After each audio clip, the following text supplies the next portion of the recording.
Hello, hello, everybody. How are you? This is Donya. This is Brian, and welcome to Genealogy Adventures. Yes, welcome, welcome. So today we're going to be talking about citations. Brian, you want to tell them about it? I certainly will. And for all of those of you who, like me this morning, had to dig out from some snow, you got my commiseration. So hopefully you've got a nice warm cup of your favorite beverage. And like I said, just so happy to see you with us on Sunday. So as Donya said, we're talking about citations, we're talking about sources and why they're so important. So basically, source citations are a way of recording where you found each piece of information that you've placed on an ancestors page on whatever online platform you prefer to use to build your family tree. And the reason why we actually add citations is so that you or anyone can basically be able to go back to the original document that you used that you attached to an ancestor. And one thing that Donnie and I really, really want you to take away from today is the most important thing when it comes to citations is to just do them. In the beginning, it doesn't even matter if you get the format 100% correct. Really, the takeaway from this one is getting into the habit of documenting each piece of information that you're adding to an ancestor's page. So that could be their name, year or date of birth, date of death, when they got married, who they got married to, and all of their children. Any individual in your family tree should have records, or we try our best to make sure that we have records that we can attach to verify each one of those kind of key pieces of information. So with saying that, what are some of the things that a good source citation will tell you? Citations basically answer five questions: who, what, why, where, and when. We should always strive, especially in terms of genealogy best practice, to be able to answer any one of those questions. So when I'm saying who is this, what ancestor is the record that you're attaching referring to? The what is the specific kind of documentation, so whether it's a baptism record, a death record, a birth record, a deed, a will, whatever the actual original document is answering the what. The when answers when the event took place, and when was that source, that document actually created. Also, in terms of where is the source physically located? So if it's online, did you find it on Ancestry? If it was a family history center, what family history center? And also, where is the repository located? And as a repository, we're talking about things like it could be Family Search, Ancestry, the Library of Virginia Online, North Carolina State Archives, Virginia State Archives. Those are also part of the where. Also, you should always strive to put where you found the record and when you found the record. It's called access, an access date. So basically, that lets other researchers know that as of X date, a birth record existed and you found that birth record in a specific place. And in terms of answering the question why, the why is why we feel those records are important. Why we feel as though the records that we're using kind of either proves something about an ancestor or proves a hypothesis about an ancestor. Um, Want to jump in on that one, Donya? Anything you wanted to add? No, you actually have it right on point. I mean, Um, you got it right down pat as to whatever so, that we need. so the last bit of that, in terms of citing sources achieves a couple of things. It documents your research, it lends credibility to your work, it supports whatever theories or assertions or proof statements that you're making to say that person X is descended from person Y, or that person X is the parent of persons A, B, and C. So that's really important. And it also shows the reliability of your sources because some sources are better than others, and we're going to be getting into a lot of that later on in the show. while I'm talking about really good records to use, Donnie, you and I have chatted about this a lot of times, about certain records on Ancestry that we avoid like the plague. Because Yes. basically they're user generated. These are Yes. records that are generated by other Ancestry members, and you'll probably, if any of you are Ancestry members, you're going to recognize the names of these kind of records. So records that we don't use, Millennium Files. There's a series of records called the Family Data Collection for Births and Deaths. Mm-hmm. Find a Grave. Also, U.S. and international marriage records. The reason why we avoid these records is because they don't provide citations. They don't tell us how they found that information, where they're getting that information from. It's just a record. It's a record that might have names and dates, and that's it. Now, Brian, I do wanna say this. I don't avoid Find a Grave as much. I avoid it because of the citations, but I say you have to look at the Find a Grave because if they're looking at the actual stone, the headstone, then we know the information is good. Um, I because guess the headstone is there. So Find a Grave is not that bad. But you actually didn't mention one that we don't look at anymore. You want to know which one that was? which one is that? The DAR. Oh yeah, that's true. And don't get me wrong, you guys, I work there. So we go through all that stuff. But the truth of the matter is, the early days of those were just going by what people said, and that was it. There's no proof behind it. And as I work there now, you can go into the database and find out that there's a line that once was there that now has to be removed because there's no proof of it, of what it was that they were talking about.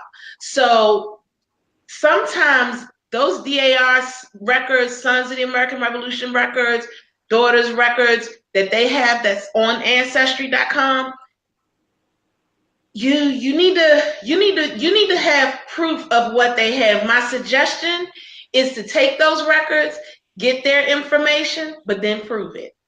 Well, That's what you have to do when it comes to that. see, this is why this is why we make a team, because Donnie actually beat me to it. Even though we will never attach these records to our ancestors or ancestral kin in our trees, what we do is use them as clues. So Yeah. if I see like a U.S. international marriage record saying that a George Holloway married a Martha Matthews, I'll write it down, and I will actually do my research to make sure that there really was a George Holloway, and there really And a Martha was Mac. a Martha Mm-hmm. Matthews, and then find out if they actually married each other. Right. And yeah, and I'm going to just say from my own personal experience that when it comes to certain the records that I just listed, it's 50-50. And it was a learning curve for me because when I first started in Ancestry, I thought that these were pre-vetted records. I thought that they were official records because they look like official records. Mm-hmm. And I think it was about 2 years when I was into actually doing genealogy properly, doing it for the first time, that I realized that these records aren't vetted. They are not, if you were to apply to the Sons of the American Revolution or the Daughter of American Revolution, you couldn't use the U.S. or international marriage record. You cannot. That's You right. They can't. have a listing.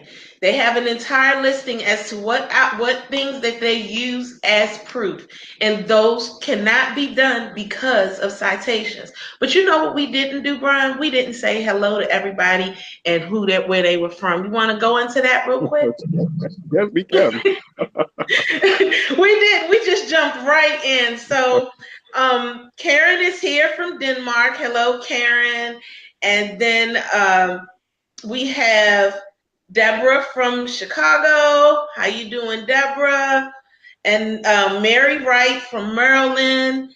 And our cousin Martha Marshall Taylor from South Carolina. I'm so excited.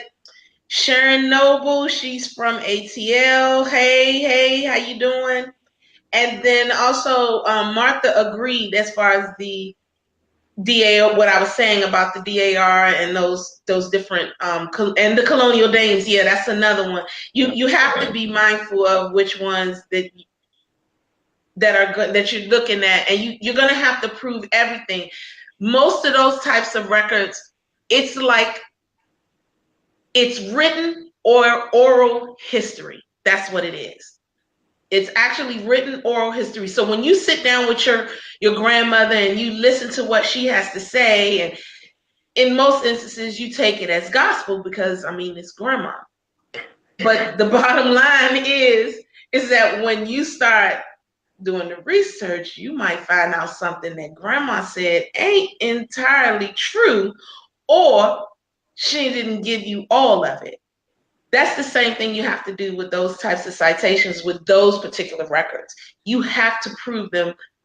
You have to prove them right or wrong, because otherwise they're just oral history written down. Absolutely.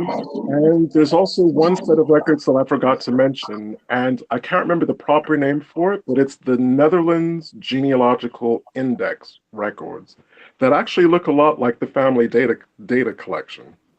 They look very, very similar. But forgive me, I can't remember the proper name for it, but it usually comes up in Ancestry as NL Family History. Again, good for a clue, but I would never actually add them to anyone in my tree. And actually, part of the process of what I've been doing over the last year is going back to the oldest parts of my tree, the very first branches that I started building, and stripping all of those records out of it. Because, like I said in the beginning, I thought that they were all that that they were genealogical standards of proof, and they're not. Hey Brian, Hmm. um, I'm gonna ask the group to let me know if they can see us, because as of right now, we've disappeared on my screen, both Oh, of us, and I don't oh, know why. So oh, can you guys? I see you. I don't see I mean, me. and neither one of us are up here for me. So can you guys tell me whether or not Oh if no, we? I'm looking at you on my phone. You're definitely there. I'm not. So I'm there. I'm gonna come back. Okay, I'm not there.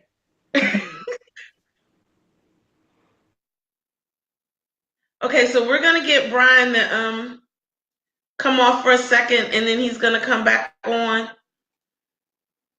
I don't know what's going on. I think we're in that technical difficulty area. Yeah, this is happening again. Do you see yourself, Brian? No, I just see you. I don't know. It's happening again because I neither one of us is up here for me. Well, you Now, well, if you yeah, want to they're carry, saying the same thing. They said they can see me, but they can't see you. okay, well, if you want to carry on, I'm gonna come back. I'm gonna come completely out and come back on again. Well, the thing is that I don't see me at all. But go ahead. We'll try that because everybody said they can see me, so I'm not worried about that. Yeah. Okay. And while Brian is logging all the way out, we're going to talk about certain place. We're going to talk about places that you can go when it comes to writing. And so when you're writing your, like, for example, when I was writing my book, um, there were areas that I had to go that I was checking different grammar problems. So, for example, things like Grammarly or what's the one that's on that everybody can do on Facebook? I can't remember that one. But these are places that you can go and actually put your work in and talk about, and it'll show you what commas need to be added, what other things that you need to do, how to actually cite your stuff with as far as like books and where you get your information, how to write your index and things of that nature. So those are actually very good. Yeah, Brian, you're not showing up. I swear it's on my end. Do you guys see Brian now? Oh, there he is. But I had to put you as solo. Oh, great. No, Okay. you're right there. There you are. Yeah. But I'm Um, not. But everybody said they could see me, so I ain't tripping. yeah. Okay. Well, no, I'm looking at my phone and I can definitely see you. Okay. So, When we posted about this show, we included a link that talked about different ways of formatting citations, and I'm going to be happy to reshare that link with you at the end of the show. Because the brilliance of that link is it gives you a format structure for every single kind of record you could conceivably have to cite. Everything from websites to blogs to newspaper articles, you name it, it's in there. It's a really, really invaluable resource. So, in terms of gathering source info, as you can imagine, as I was talking about formatting, different kinds of records require different methods of citing them, if that makes sense.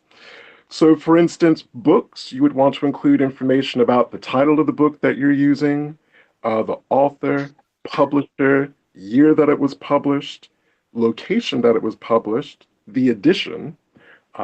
The editions actually, you may not think that if there's much difference between a first, a second, or a third edition of a genealogy book, can be huge because a lot of times these things are being updated. Dawn is updating her book Yep. with new information. So, people, because I actually have started to put source citations for everyone in my tree, people are like, well, I see you used the second edition of this book. Are you aware that there was a third or a fourth edition? We suggest that you take a look at that. So, editions can be important. Where you found the book, so anyone else who's researching the same people can access that information for themselves, and whatever pertinent page numbers you were reading to get the information that you added to your tree. Census records, the format would be slightly different.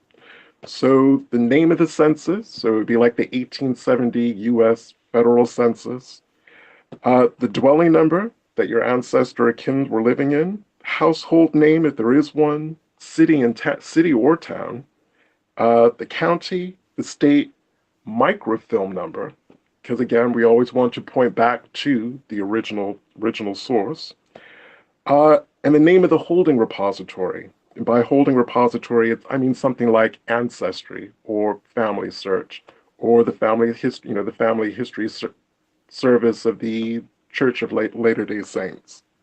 All of those are big repositories.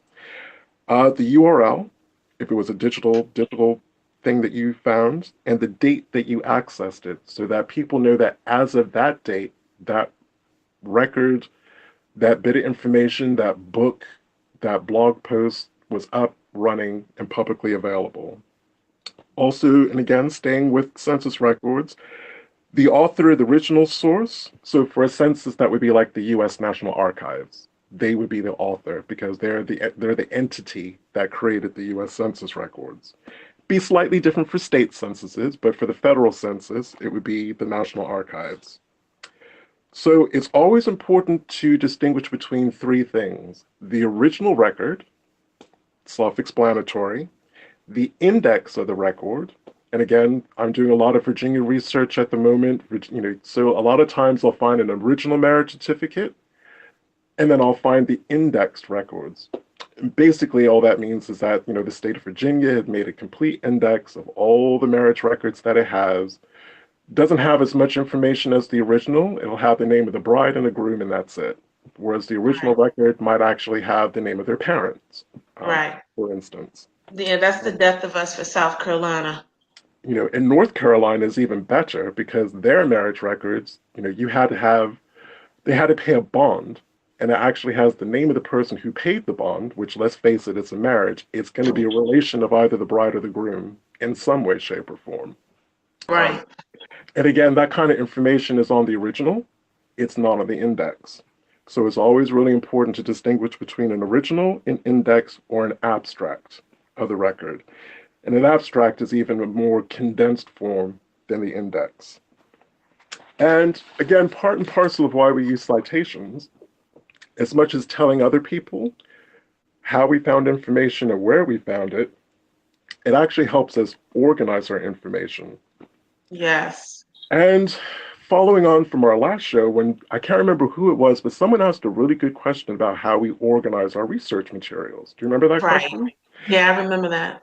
That kind of comes into play with what we're talking about today. So for instance, if most of your source material is digital, you will want to think of a way that you can give a unique reference number or unique qualifier to each one of your records. And then maybe in an Excel spreadsheet, actually enter all of that information in. So you have to think about how your mind works, how you process information, and what's going to work quickly for you to be able to get a hold of that information. Because again, Dong and I, we just get, I don't even know how many kind of queries we get every week now. We just get so many queries from people. Yeah, he kind of plagued me with that one. It was like once my it was like once my tree hit the 9,000 mark, because I have like 9,000 people on my tree now, and these are all confirmed and confirmed by both DNA and documentation that are my family. So I have over 9,000 family members. And now that I've hit that mark, I get people asking me so much different stuff. And it's not that I don't want to answer. It's just that I have 9,000 people on my tree, and I have them there because I've been working. So it's not like it's that I don't want to help. It's just that I've been doing all of this, and obviously I still have more that I'm doing, because it's like you guys know, it's the more you add on your tree, the more information you end up having to find. You're like, okay, I got this. Now I need to find this. I got this. Now I need to find this. And it's a constant battle, with your family. I think we have one family, and we can honestly say we probably reached a plateau for it, but it doesn't stop us. Because we still like, okay, but something may happen down the line. And every now and then we look at the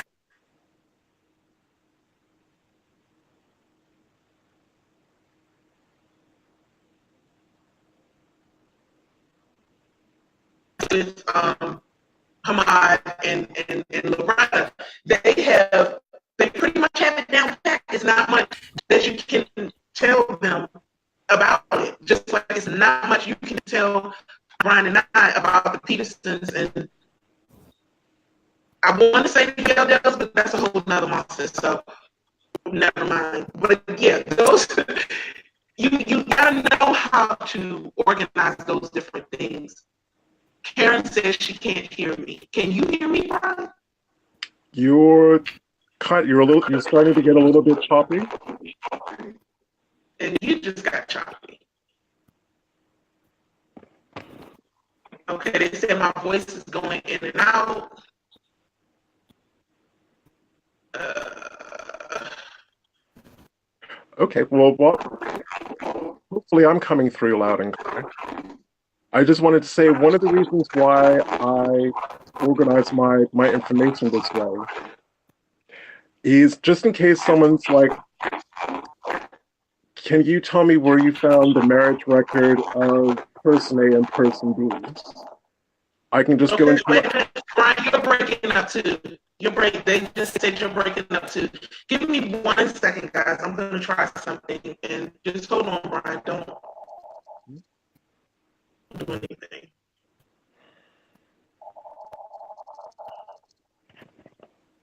See if I can give us some better internet connection.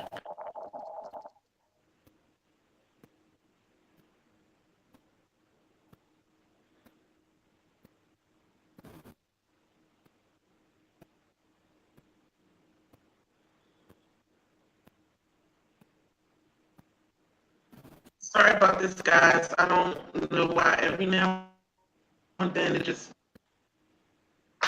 sucks.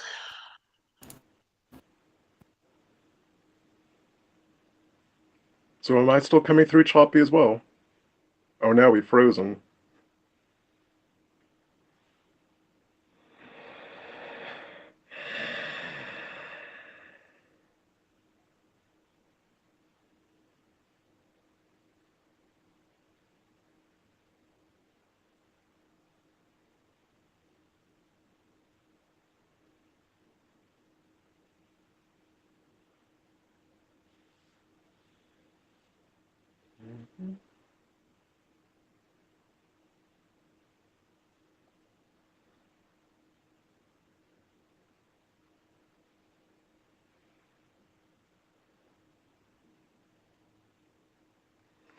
Okay, I'm gonna try this from my end, and I'm actually listening. Oh, okay. Apparently, I'm sounding fine, so I'm gonna. We really apologize about this, guy. For whatever reason, our service provider, BeLive, is having some technical glitches lately. So I'm gonna carry on.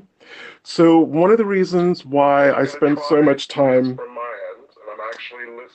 actually organizing my source information is, as I said, um, I have 100 over 120,000 people in my tree. So you can imagine just the sheer volume of records that I actually have.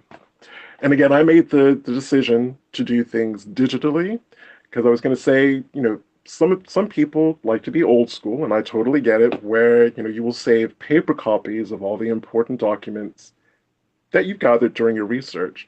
And I would suggest doing the same thing. Each piece of paper should have its own little short reference code that makes complete sense to you. But somewhere you should have an index file, or you can create a computer file where you list all of those reference numbers and what document and what ancestor they actually go to. But as I said, everyone works differently. I know that the frustrating thing when you're a newbie or relatively new genealogist is kind of working out what's going to work best for you. Um, but as I said, when you're working with a much smaller tree with 100 or a couple of hundred people, you're obviously going to remember a lot more about individual records. But as your tree gets a lot larger, you're going to want to find ways to be able to get your hands on those really, really quickly. Because as I said, I get asked all the time um, where I found records.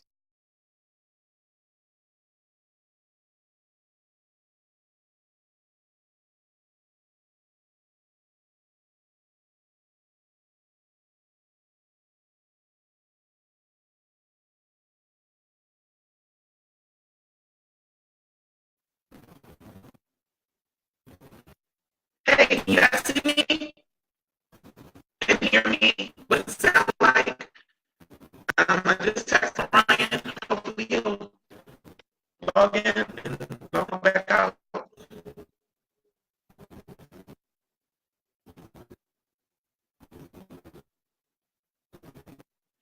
Yeah, Brian is not up here. He has to come back in. Everything is kind of frozen for some reason. Am I frozen? Something is still choppy.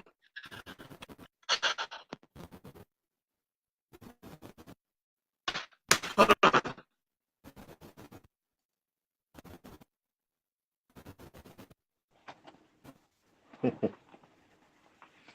Okay. It's still choppy. You talk, Brian. They told me mine is choppy. Okay. So at this point, I know I've hit you with a lot of information. Well, Donnie and I both hit you with a lot of information. At this point, does anyone have any questions, or if you want to talk about also if people would like to suggest ways that they've gone about kind of organizing their research? So as I said, every genealogist will work in similar fashions, but a lot of us are quite different, and it's all about empowering you guys to kind of go out there and do this. Because I'll say I say that to say something.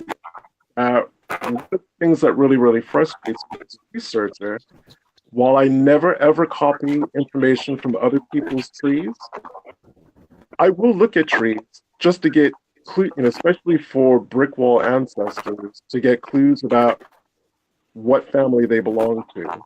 So I'll take a look at the names, I'll write them down, but the first thing that I do is I look to see what resources they've been using. And if all I see are other family trees, millennium records, US and international marriage records, that whole list of records that I told you that Genealogy Adventures never adds, um, it makes, again, it goes towards credibility. It really, really makes me question how much research that person has actually done. Are they just the kind of person who's online looking to just build their tree with a couple of clicks, just taking bits and pieces from other people's family trees without doing their due diligence? So it's always suspect. And as I said, if I see a tree that's like that, that just has that lock, that just basically has no sources, no citation, I just immediately close it, um, and try to continue on with my research. um, Can you hear me? I can. Am I clear? A little bit choppy, but it's not as bad as what it was. Do you guys have any questions? Oh, Martha Taylor just made a good comment. She's saying, I love the endnotes in Our Ancestors, Our Stories, for Bailey, Bennett, Butler, Daly, and Shepard. Um, remind me if I'm misremembering this, because I think it was Dolores Williams on her Facebook page. Because this topic about sources and citations came up in that group. And she was saying that while Ancestry didn't necessarily create citations in the proper format, a lot of the big genealogy services will provide you with the citations that you need. I hope I'm not missing. I'm so sorry that this is kind of choppy. I don't know why. Um, but if you can hear me, I did post it up. It says, Karen Burns said, Brian, the Ancestry.com records for marriage give citations with the limited info. If I went to their headquarters, would I get all the info? Or just say limited citation? I find it frustrating because I expect they have more info, but how best to get it? Good question. I don't know if that's something that it depends on who the originator of that record was or is actually. Because remember, Ancestry doesn't actually own these records. They're licensing the rights to be able to provide these records to the public. So Karen does bring up a really good point. It may take a little bit of due diligence and research to see who the original record holder was or the creator was, and be able to look at their website, for instance.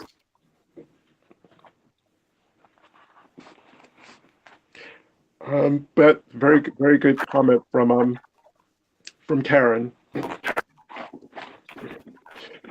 So again, a question that I have to the viewers is, I mean, how do they actually see citations helping their research? I would be interested in hearing from the audience about how they feel as though citations would help them in their research. How using citations would help their research. I like how maybe comment about the ancestral stories. That's actually family. And they if you guys can hear me, there was one of the first book groups that I knew about that was they were writing ethnicities. From what I had to write the book. And we actually be talking to them. One of the things that I did not do in my book was an index. And I should have. So that's something that's going to be new in my book, an index.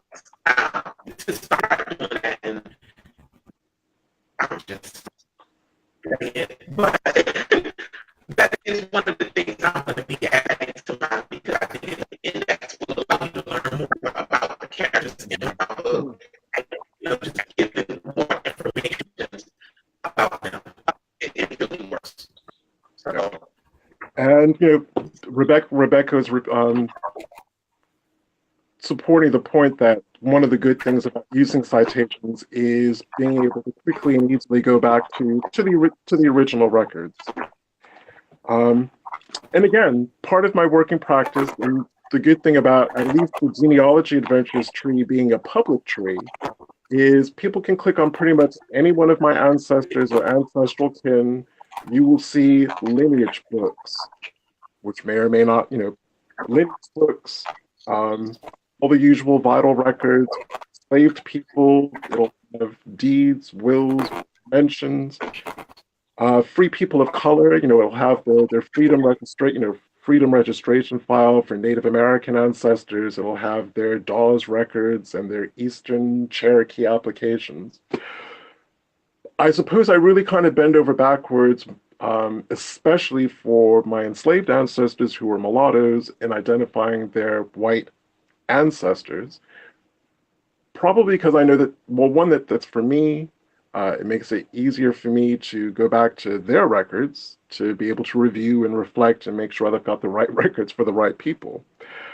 But as well for white DNA cousins who are going to be very surprised seeing that they're related to people of color. And I want to have every single record that I have. It's almost like a scientific proof. It's almost like being Einstein working out that E equals mc squared. You have a scientific method where you have to document each step so that any other scientist anywhere around the world can basically pick up your research and replicate it and come out with exactly the same result. Perfect ancestor, that's the case in point, was Moses Williams. Working with those deeds, working with those wills, following his life story from when he was born up to at least, well, we've covered 2/3 of his life. We know who enslaved the different people within the Williams family who enslaved him for the first 2/3 of his life.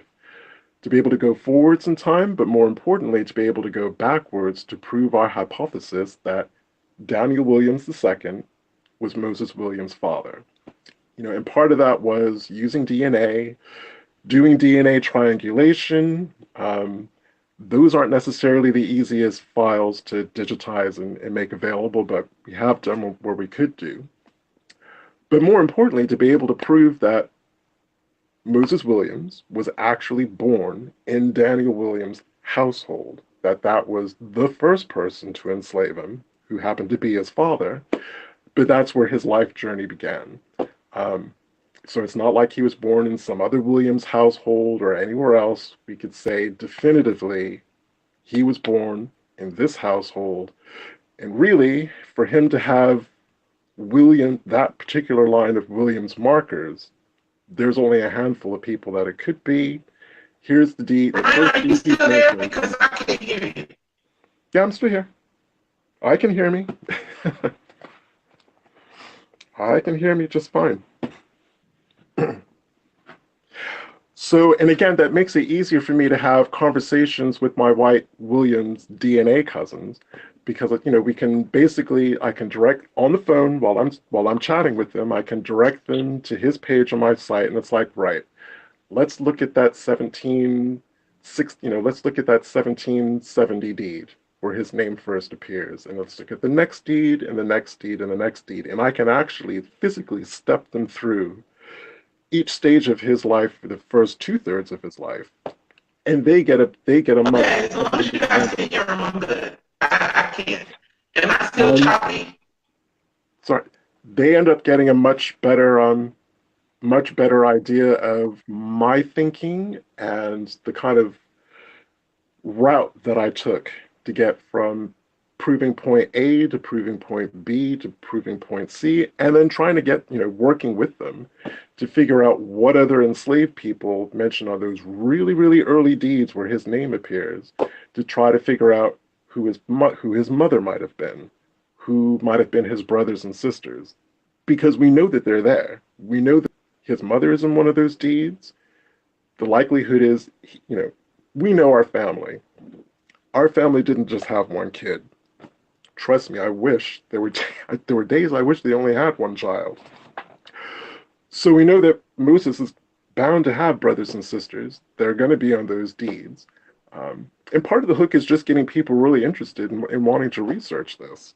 And again, hopefully, reaching out, getting questions and inquiring from other Williams family members who may or may not have the missing pieces of the puzzle, like estate inventories, which are quite important. But as I said, the important thing is I have the citations up there for people to see. I've got the records up there for people to see, so they can evaluate. You may have noticed I hesitated when I mentioned something about lineage books because not all lineage books are correct. I have to give my hat off to them. I'd do it literally if I could. Um, it still blows my mind that people who were writing these lineage books in like the 1880s, 1890s, up to the 1920s and 30s, who didn't, I mean, there was no internet.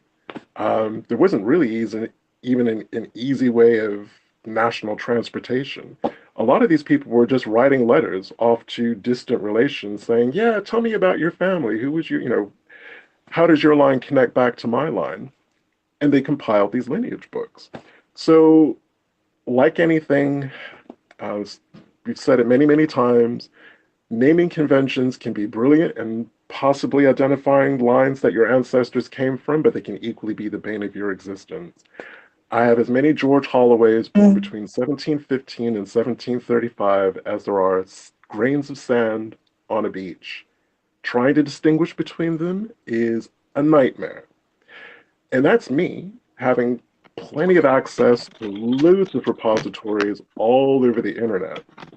Um, so I'm trying to think about what it would be like to be a antiquarian, historian, family genealogist at the turn of the 20th century, trying to do this from scratch. I can see where they would get confused between one George Holloway and another. I can see where they could either conflate them, merge them into one individual, get confused about which George married which Mary, and all that kind of stuff. It's a nightmare. They have my absolute admiration. But the fact is, some of these lineage books have mistakes. And because I clearly put where I'm getting my information from, I've had cousins reach out to say, yeah, that book, I'd be wary about using that book because it has a lot of errors. There's a book that a lot of our South Carolina family uses for the Suttles family. Parts of it are correct, parts of it aren't. I didn't know that when I first started using the book. Um, Unfortunately, there's enough errors in there where I had to completely delete all of my Suttles and just start from scratch, but not using that book. But because other researchers saw that I was using it, they just sent me a message, and I really, really appreciate that they did it, going, yeah, that's perhaps not the best book to use to research that family. There are other books. If you suspect, for instance, that your ancestors may have had Native American ancestry, there's a series of books called the Shawnee Heritage books. I think it's a series of 9 or 10 of them. Um, and there's a lot of debate about these books, whether they're works of fiction, whether they're accurate. All I can say is I kind of treat that book like I treat Millennium Files. I use it as a source of clues to do much more further, much more in-depth research. But I wasn't aware that there was issues around that book until a couple of people reached out to me on Ancestry to say, yeah, we've noticed that you were using that series of books to research your West ancestors coming out of Virginia who were Indian traders and then became part of Native American tribes. So for this group of people, that book is fine, but for this individual, I wouldn't. They're honest about it. They said that there were questions about it. So when we put citations and sources up there, as much as it is to kind of prove our steps, our thought processes, and kind of the information that we're using to make assertions, we have to be open to people coming back with their input, going, well, I use the same book. I've come to a different conclusion. I use the same book. I found a mistake. I use the same book. There are errors in it. Or, yep, got the same book, and that for that group of people, the information's good to go. Because again, genealogy, I don't know if I would say genealogy is more of an art or a science, or an art trying to be a science. But wherever you have lots of people involved in the process, mistakes are going to happen.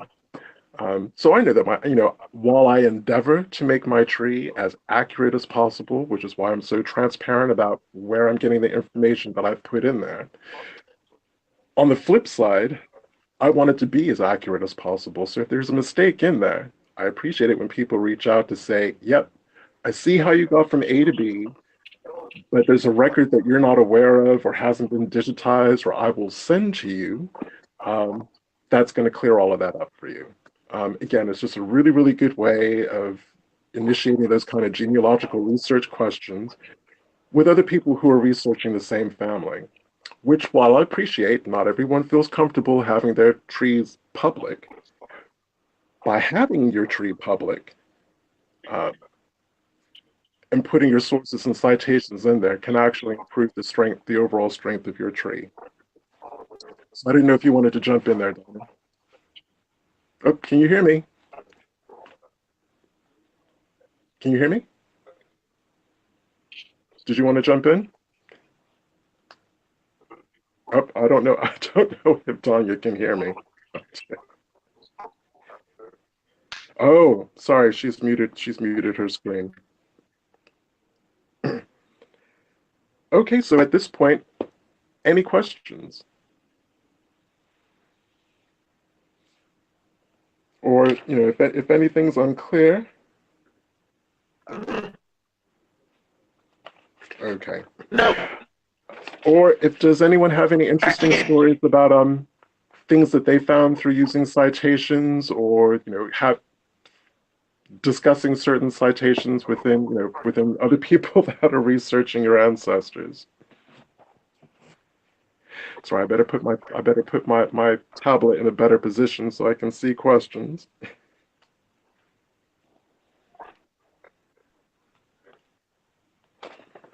Oh, actually, Donnie, if you don't mind, can you post a link to Oh no, I'll do it at the end of the show.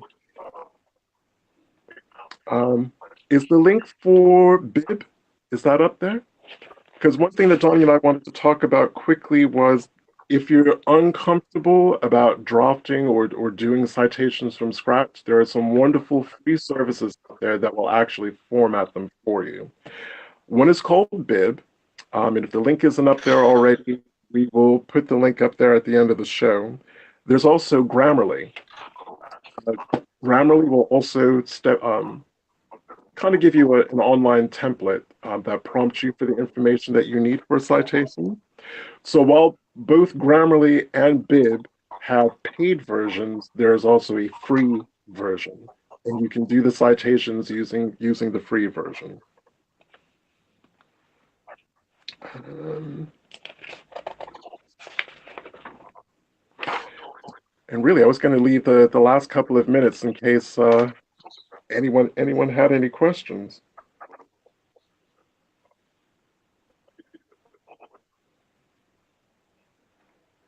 And again, I should we just apologize for the technical problems we've been having over the last couple of broadcasts. It's a Be Live thing that we will be looking into.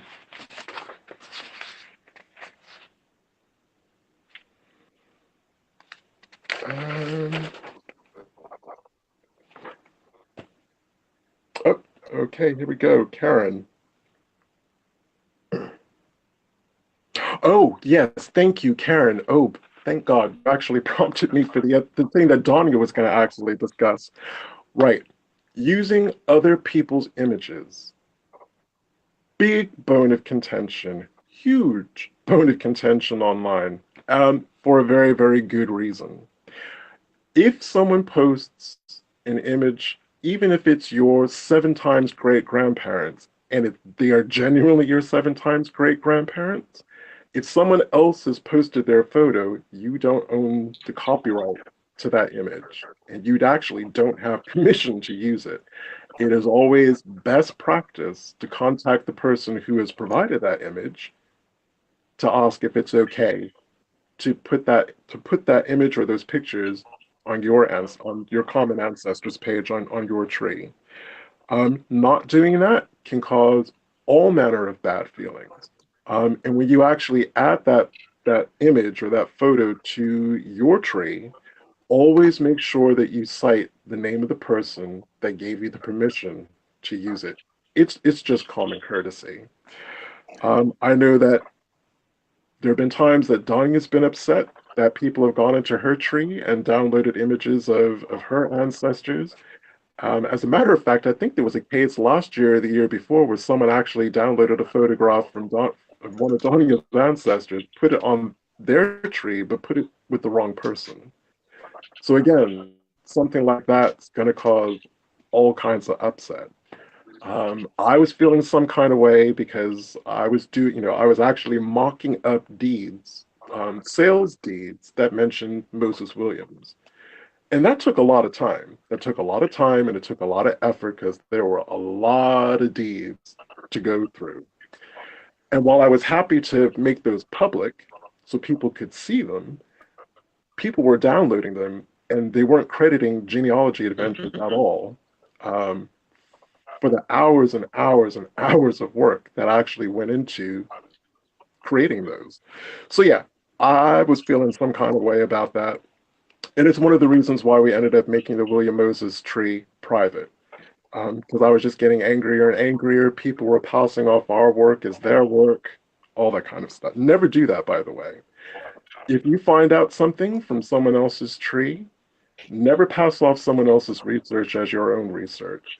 It's just, again, courtesy to credit someone else's hard work that we're all kind of reaping the benefits from.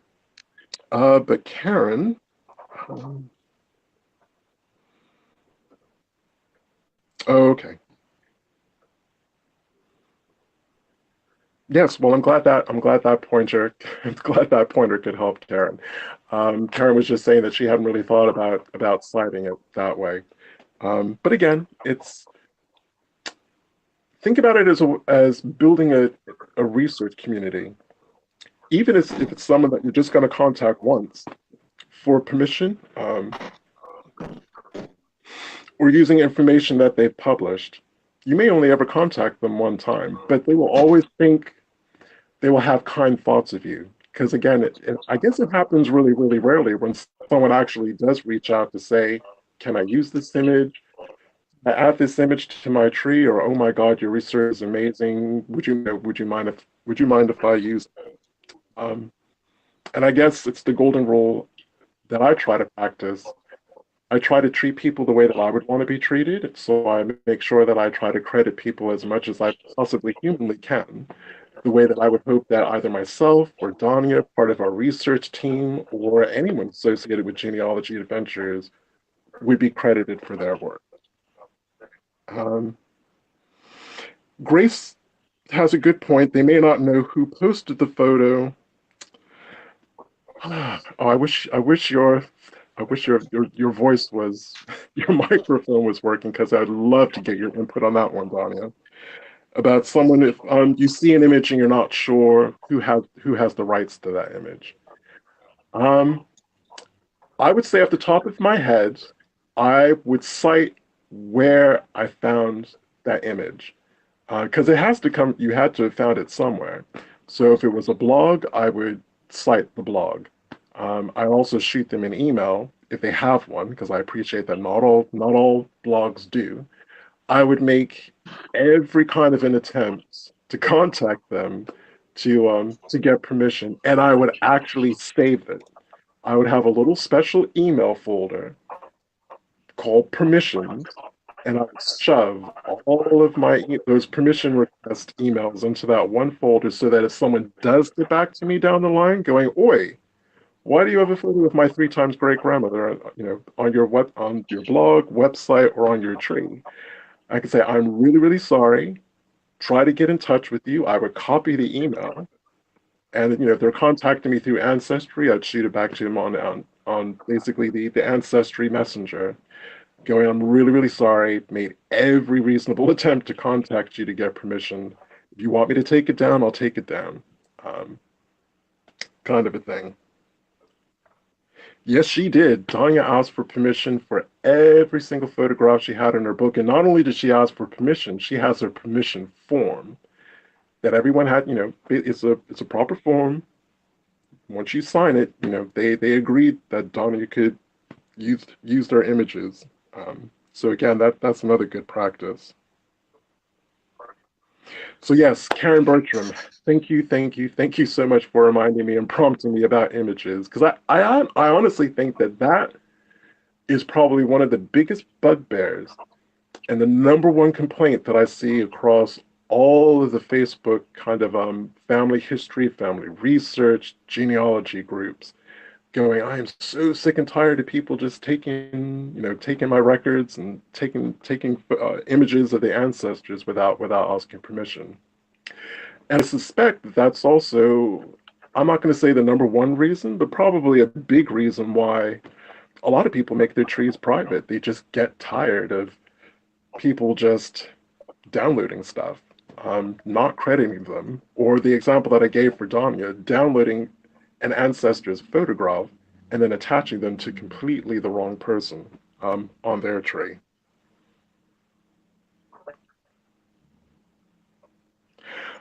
Donya, Brenda Kinsler has asked if you can post your permission form. So hopefully that's something that you can do. I guess even if you can make it into a JPEG, would be brilliant. Yep. So Donnie was just saying she had the signed document form, and especially as Donnie was writing a book, um, and people can be a bit funny. If she hadn't have done that, someone could have rightfully sued her for using copyrighted material without their permission, and that usually involves money. When people sue you, that involves money. Um, okay, so Donnie is going to post that for you. So I didn't realize that we were actually 2 minutes away from it being 5 o'clock. Um, so saying that, any other kind of questions or observations, commentary? Anyone struck? Anyone tried to do citations in the past and like really struggled with it? Um, and I believe me, I appreciate that as genealogists, we already have so many things that we want to do and so many things that we need to do. And I know that this is yet another thing that we're saying that people need to do. But it is really good practice. And as soon as you kind of work out the best way that you can actually work with citations and work with sources and kind of standardize them and become more confident using them, you will reap the benefit. I promise you definitely will reap the benefits. I'm just checking for last questions. So again, sorry today was a little bit choppy. I really hope that you guys have. I'm not. Can I actually say that citations would actually inspire you? I hope that this is giving you a lot more confidence in using citations. I hope that a lot of you are going to, if you're not using citations already, will start to go back through your tree to add those citations. Um, and again, it just gets us. I guess one of the kind of offhand benefits of working with citations and records like this is it made me aware of just the sheer volume of records, different kinds of records that there are out there, which is a really good thing. And here we go. Got some links coming through to you. So if there are no further questions, thank you for bearing with us. Again, I really do hope that this is kind of giving you the confidence to, well, especially this is all new to you. This is going to be taking you out of your comfort zone, and I just really hope that this has kind of inspired you and giving you a lot more confidence to go out there and start working with sources. So, if you bear with me for just a moment.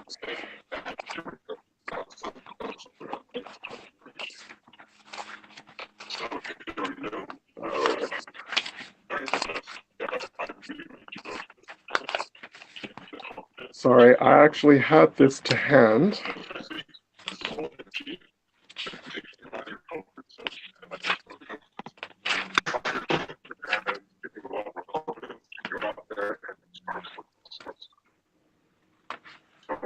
Oh, because I think you were going to talk about the next show.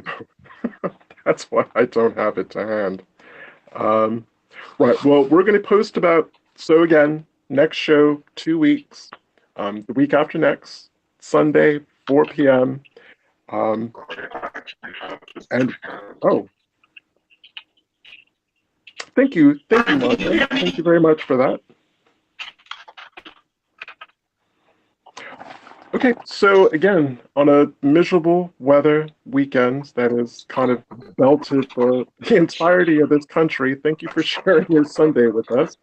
And we'll see you week after next, 4 o'clock. So take care. I'm going to say goodbye on the behalf of Donya, although I'm sure she's probably typing her goodbye. And bye from me. And again, see you week after next. Bye.